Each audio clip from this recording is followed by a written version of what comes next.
Welcome to Raising Consciousness with me, Lou Burrows, where raising human consciousness happens. On this show, I'm joined by guests to cover a range of topics and have conversations that will raise human consciousness for current and future generations.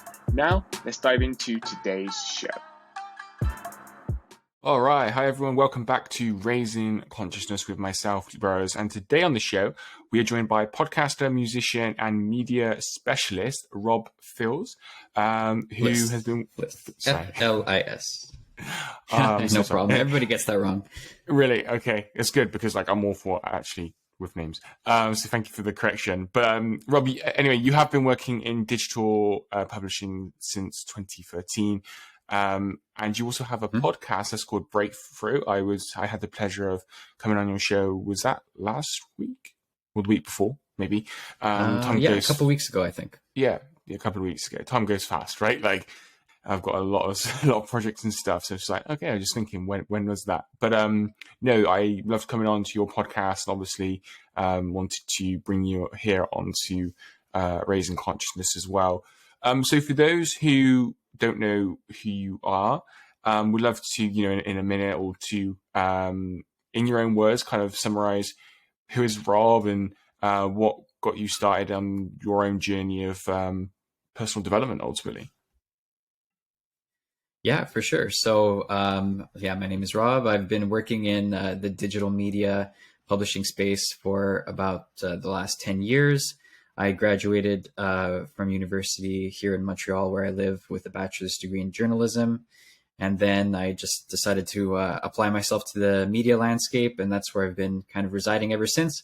And aside from my day-to-day jobs, I've recently embarked in this podcast journey, which has kind of developed in some interesting ways. Still rather early on in that process of kind of finding my direction, but it's been really fun and rewarding so far. And it stems from a personal development journey that I've kind of been on for the past few years, where I've become very interested in a lot of the same fields that you are, Luke. Consciousness, spirituality, also just general health and fitness. I think they go hand in hand to some degree. So I try to incorporate those things into my show.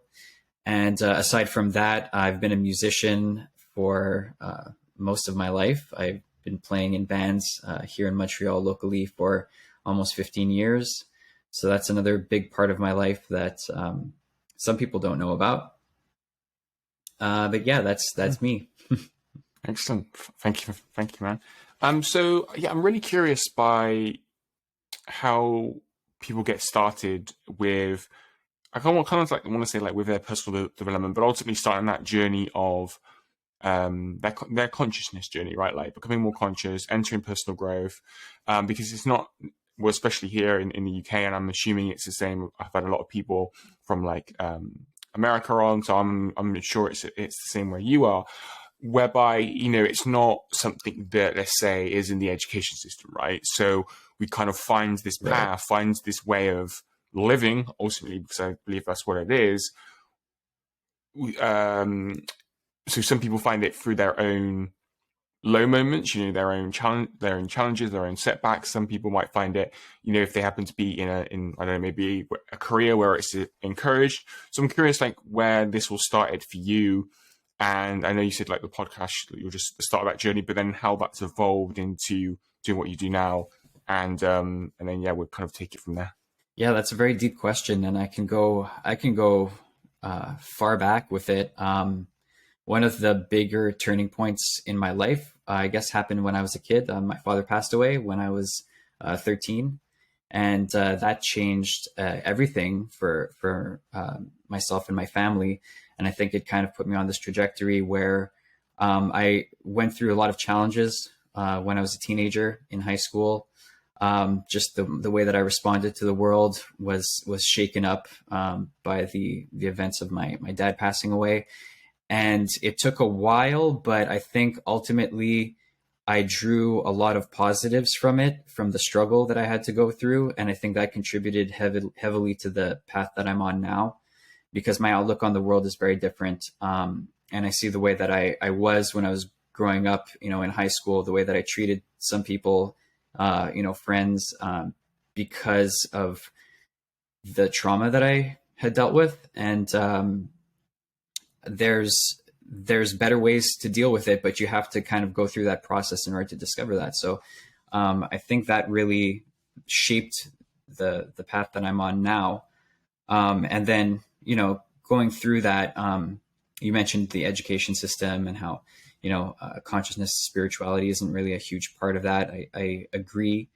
I think that education really begins when you leave the school system, and it's a lifelong pursuit. For me, I feel that it's definitely a lifelong pursuit.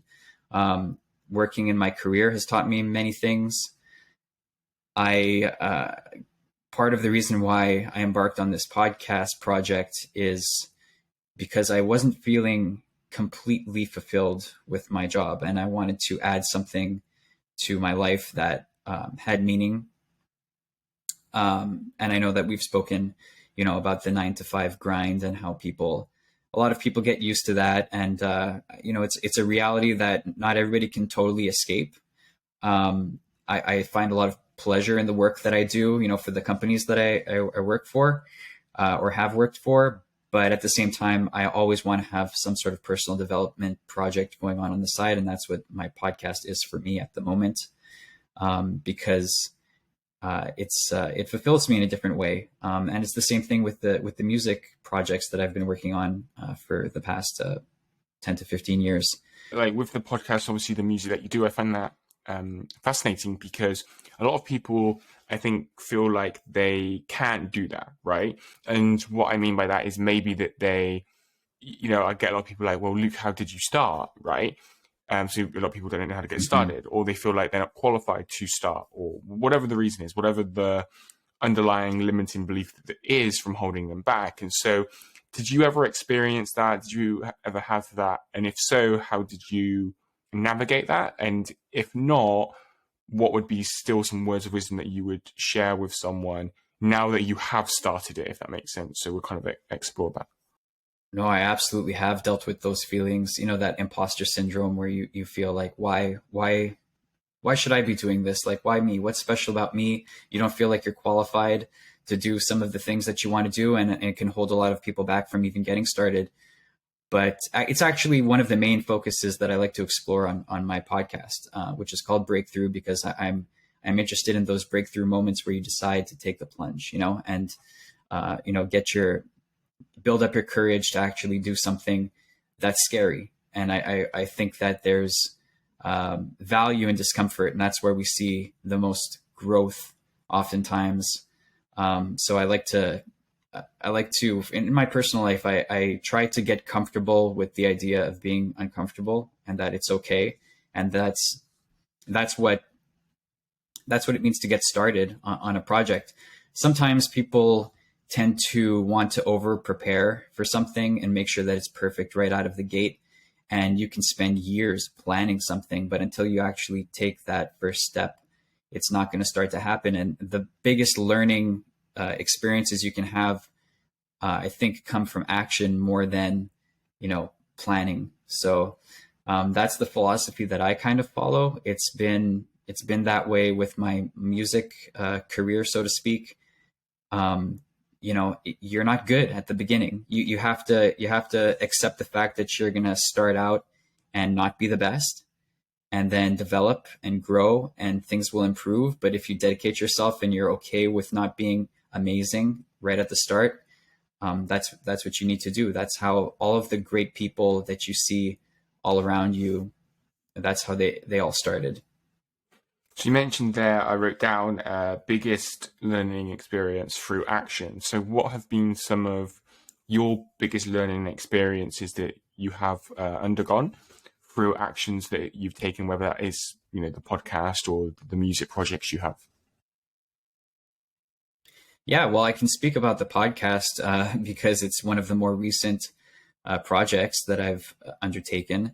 It's relatively young still. I really started it in, I think, 2019, and then put it down for a while because I didn't have a clear direction for it, and picked it back up last year. with more of like a focus. And of course, like it's never easy to put yourself out there. I'm sure you might feel the same way with your podcast. Why would anybody want to hear me speak? Like, what do I have to offer? Are people going to think that my messages are, irrelevant or don't make sense? You second guess yourself a lot. And I think that's one big hurdle to overcome, is just having the self-confidence to put yourself out there in front of people, but open yourself up to criticism as well. And just be confident in your own abilities. So that's a very recent example. Like I'm very new to this still, this whole podcasting world. And even I'm used to being behind the scenes in the media environment. I haven't often put myself in front of a camera or spoken to groups of people, but it's something that I'm trying to get used to doing. And I think I have enough drive and passion for it that I'm willing to go through a little bit of discomfort to improve and kind of develop myself in that area. Yeah, so let's go deeper. So, with this not being natural to you, I'm kind of the same. So I'm definitely on more of the introverted scale, right? Although, funnily enough, like these sorts of conversations on podcast, when I came on yours, I find that actually relatively easy. I think it's more with, as you said there, and maybe it's the same for you, like groups of people, and especially like in person. So with this not being something that you naturally gravitate to, if we go deeper into actually what are you learning specifically like about yourself and how are you taking that forward? Well, something that I'm attempting to do is to, I guess, lead through action as opposed to just talking. So a lot of the subject matter that I speak about, whether it's the personal development or the mindset stuff, I want to put that into practice in my real life. And I try to do that as much as possible. And I'm still finding my way, with combining these activities with the podcast. But we spoke about, you mentioned limiting beliefs. I want to shed myself of those in my own personal life before I preach about them to other people. And that's what I'm kind of trying to do. I accept challenges often. I have a friend actually who's really good for this because we kind of challenge each other all the time. And because of him, I've done some really cool things. I embarked on a 72-hour fast last year, which was an interesting experience. I never thought I could do that, going without eating for 3 full days. And we did it together, and it was great. We also, just on a whim, we decided we want to learn to backflip. So we rented a gymnastics gym, got a trainer for 1 hour. And within that 1 hour, she taught us the mechanics of backflipping, and we were able to do it. So it's things like that, just going out there and experiencing life and trying to push yourself. That's what I've kind of started to devote myself to a little bit more with this project. Amazing. That sounds the backflip sounds fun. Yeah, definitely.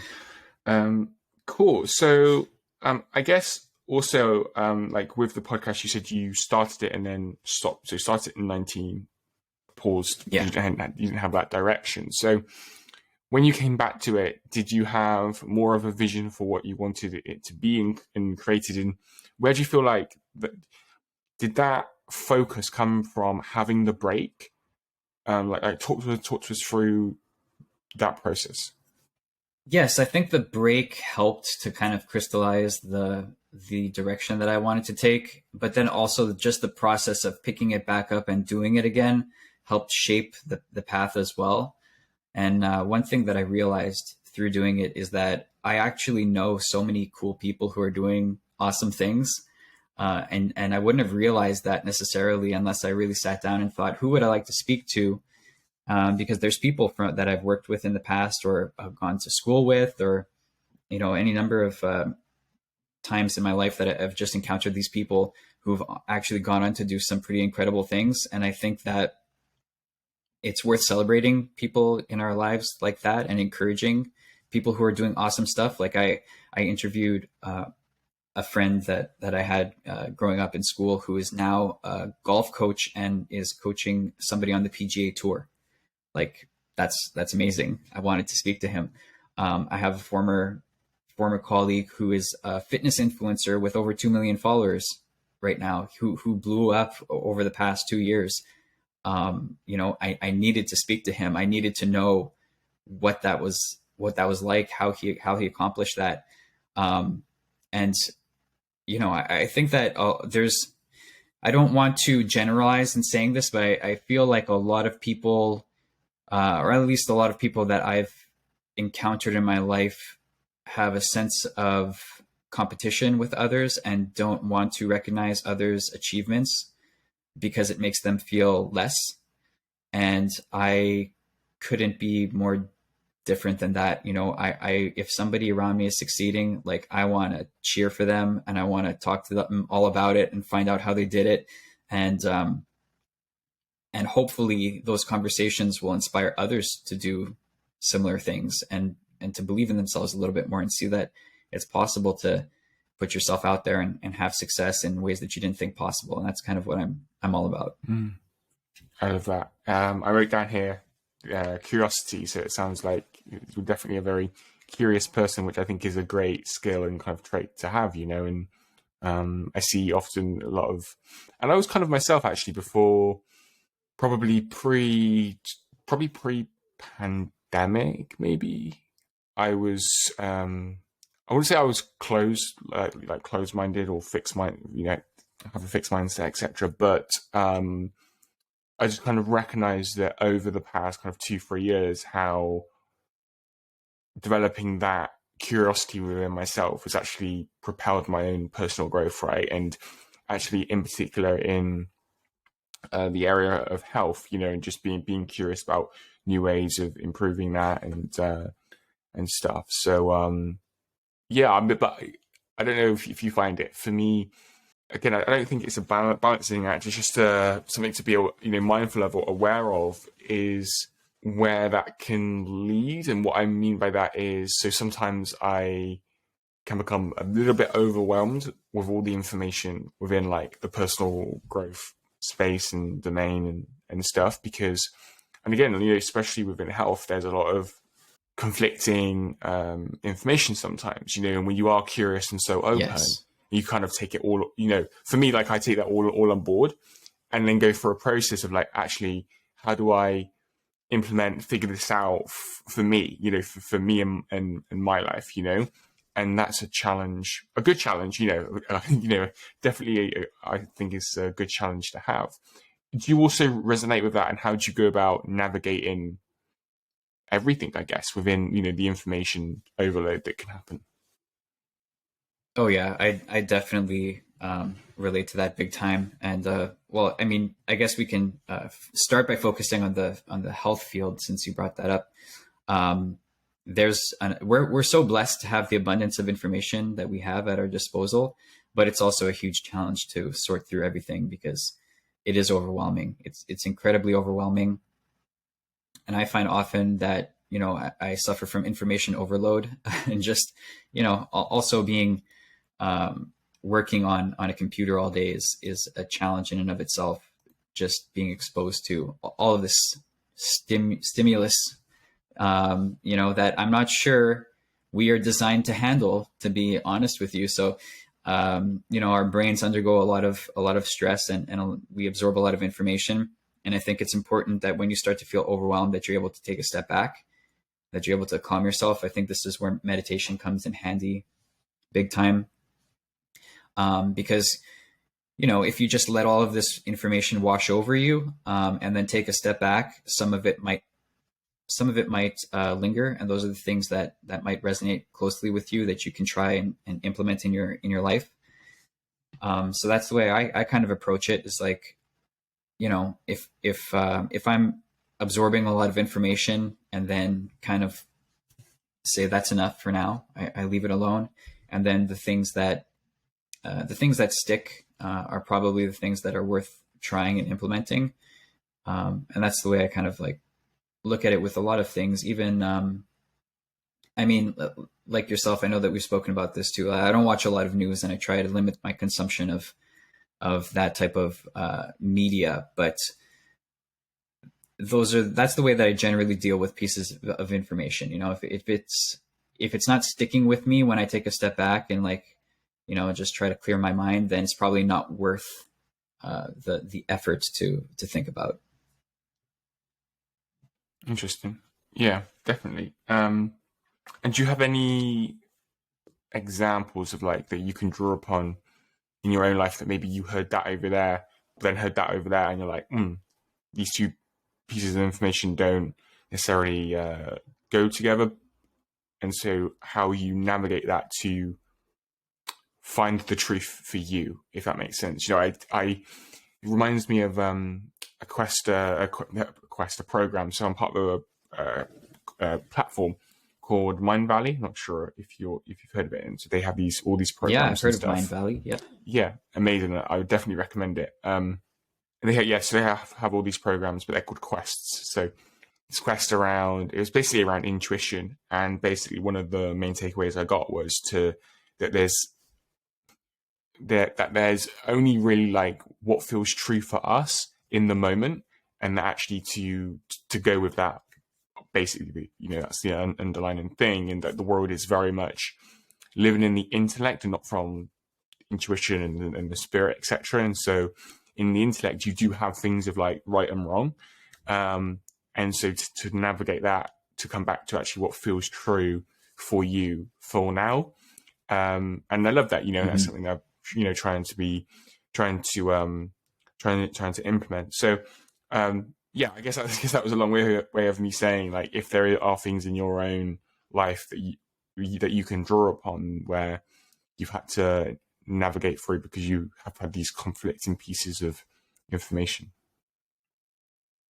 Yeah, definitely. I mean, there's a lot of conflicting information out there, and the trouble is that often both sides are right in some measure. So it's about finding the ways in which each side is correct, and in which circumstances it's correct, and for who it's correct, and at what time. Kind of like what you're saying. And one easy example that I can draw from is like nutrition. I have these discussions with friends all the time because there's a lot of conflicting information about nutrition out there. Fasting is one example where I hear all of these great things about intermittent fasting and prolonged fasting, how it's great for your system to eliminate free radicals and whatnot. And it's beneficial to fast for 12 to 16 hours per day and everything like that. And then I have other friends who are fitness trainers who are in incredible shape, who insist that you must eat a protein-rich meal within 30 minutes of getting up every morning, you know, because that's the best thing to do for your body, right? Are either of those things wrong? No, I don't think so. It depends on you and what your goals are and what your mental state is, and how those practices make you feel. Because you might have success with either one of them. They could both work for you, or neither of them could work for you, or some balance of them might work for you. So it's about testing and finding out how you react to certain practices. Because everybody's ultimately different biologically, you know, mentally. We all go through different phases and have different reactions to things. And I think it's important to not be scared to try and not be dogmatic in your thinking, and you know, just regard something as this is completely right and this is completely wrong, because there's way too many circumstances in which, you know, it's not black or white, it's some shade of gray in the middle. And that's the way I kind of try to live, with an open mind. You know, some people have great success doing something. For others, it might be a complete disaster. So it's about trying things for yourself and seeing how you react to it. And you know, the thing that I've noticed is that then if you I guess, don't take that piece of advice, that then the world becomes very polarized, right? So like you're, I guess, kind of judged for that. You know, I also see it with different diet types, you know, so if you're not doing keto, for example, then, oh my God, like, you know, you're going to get diabetes or something extreme, right? Because you're eating too much carbs and like whatnot. Yes. And so when I hear all these things, I just try and, don't know if you do something the same, but just come back to what what I feel is actually like the basics. And so for me, the basics is whole foods, right? For me, the basics is kind of like living my life based on like so you've probably come across like things like circadian rhythm, right? Because for me, I just see it, how it like makes sense from like a human perspective, that actually we just like eat whole foods, right? Like for me, like that's the basic thing. And then from there, yeah, maybe you eat more of this and less of that, but actually the basic underlying thing is generally whole foods and less processed foods, because big companies have just made those foods up, right? Type of thing. So, and then, you know, the thing with, you know, prioritizing sleep and understanding actually circadian rhythm, actually that, you know, that makes sense. You know, we have a period in the day where we are meant to be awake. We have a time in the day in life where we are meant to be asleep. And so just again, going back to those basics. So is that something that resonates with you when you're trying to navigate this? And yeah, but like how do you resonate with that? Yeah, I couldn't agree more. I think that having those as established baselines that you can always come back to will help to keep you grounded and not get lost in the, you know, sea of different trends and experiments that you could be performing. But to have those as kind of grounding tools for you, the whole foods idea, I mean, yeah, that's absolutely 100%. And the sleep, super important. I'm not sure if it's like this where you are, but our days are quite short in the winter here in Montreal, Yeah. which makes it a little bit more difficult to adhere to this sleep schedule, because you're waking up in darkness oftentimes and going to bed in darkness. You know, it makes for shorter days with less daylight, and it's a little bit tougher to keep a good schedule.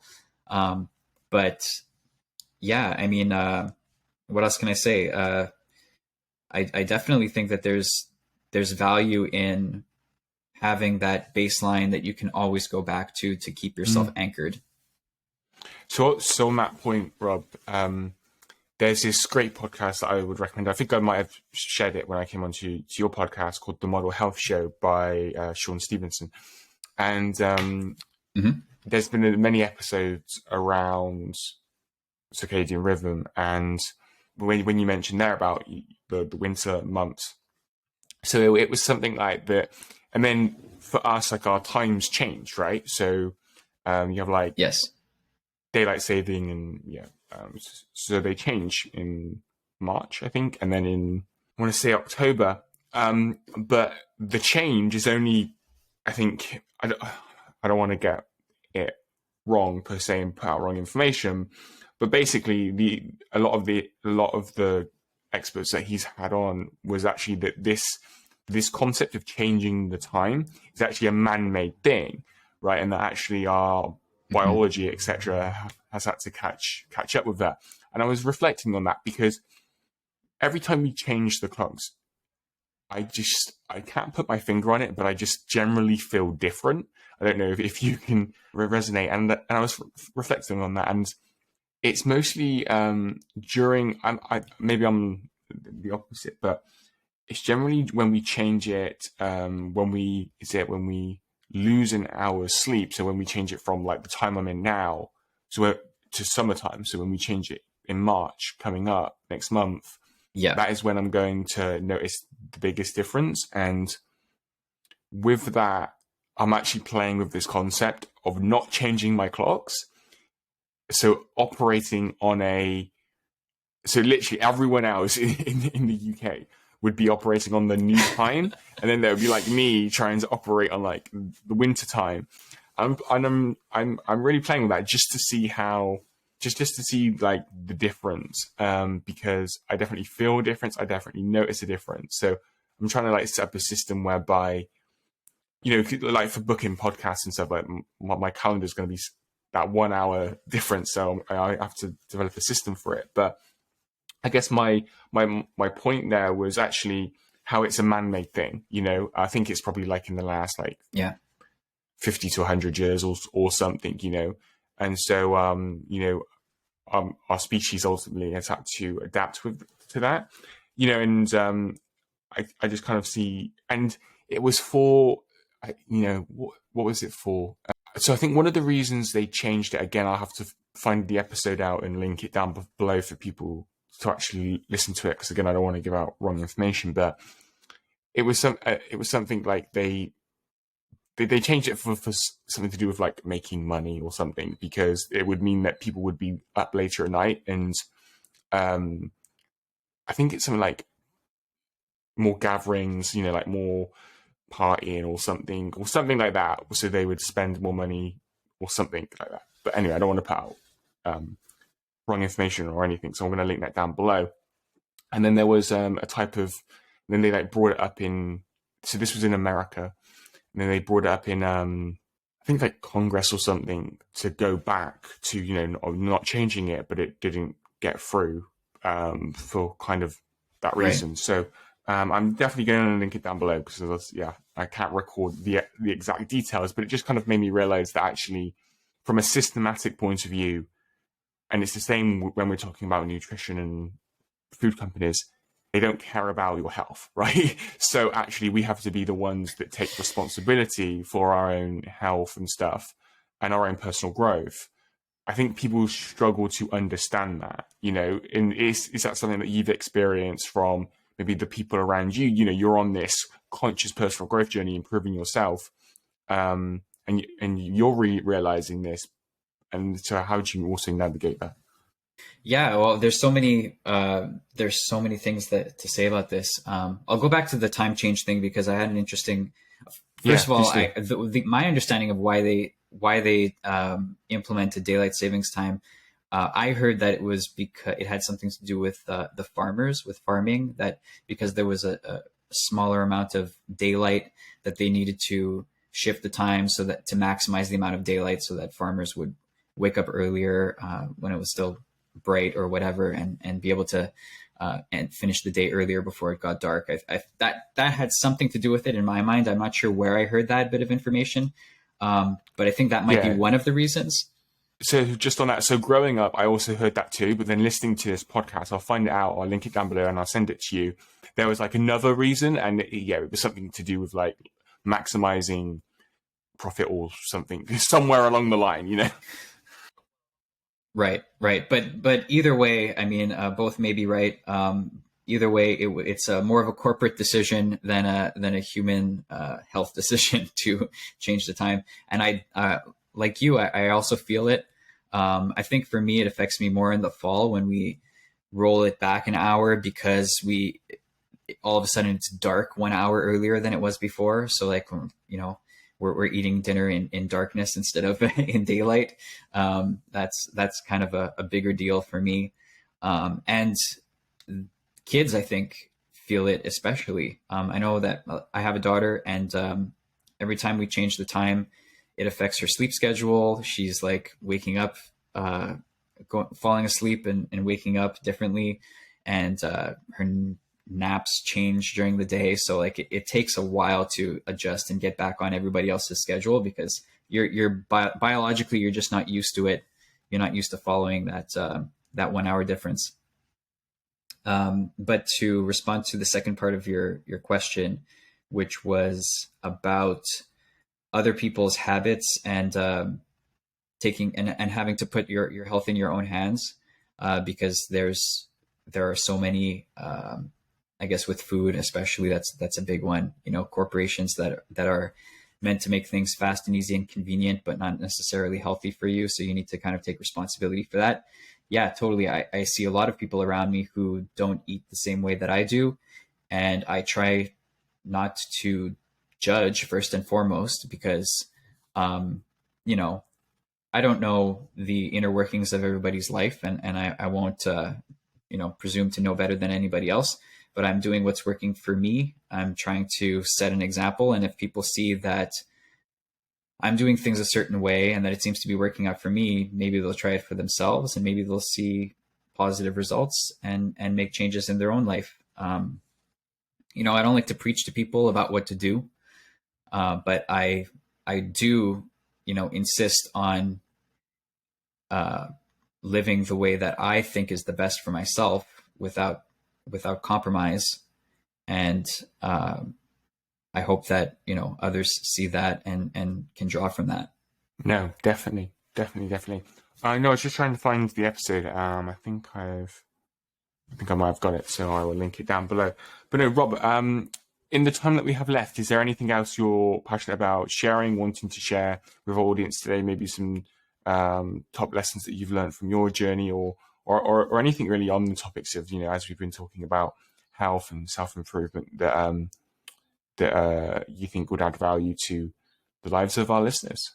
Well, I think that back at the beginning of our conversation, when you were asking about different turning points in my life and what kind of set me on this path, there's a variety of different things that I didn't touch on. I think that at the time when I kind of became more interested in the field of consciousness, spirituality, and things like that, it was maybe, I don't know, 6 or 7 years ago that I really became super interested and started dedicating time to it, to researching and studying and talking to people about it. Something that I came across was psychedelic experiences and how those can activate parts of your brain, give you access to levels of consciousness that aren't possible ordinarily, or only sometimes through intense meditation practices. And so that's just been a kind of general area of interest. So I guess, not to flip this interview on you, but do you have any experience or knowledge of psychedelics that you could maybe share with me as I continue to research this topic of interest? No. So the short answer is no. And I'm probably curious, but also mindful, because I'm aware of some experiences that have went wrong from people that I know, Yeah. and whatnot. However, there was, so check out, so I've experienced, look, I don't know if it's similar because I've never done the psychedelics, right? However, based on what I know, certain breathwork practices can deliver similar or same results.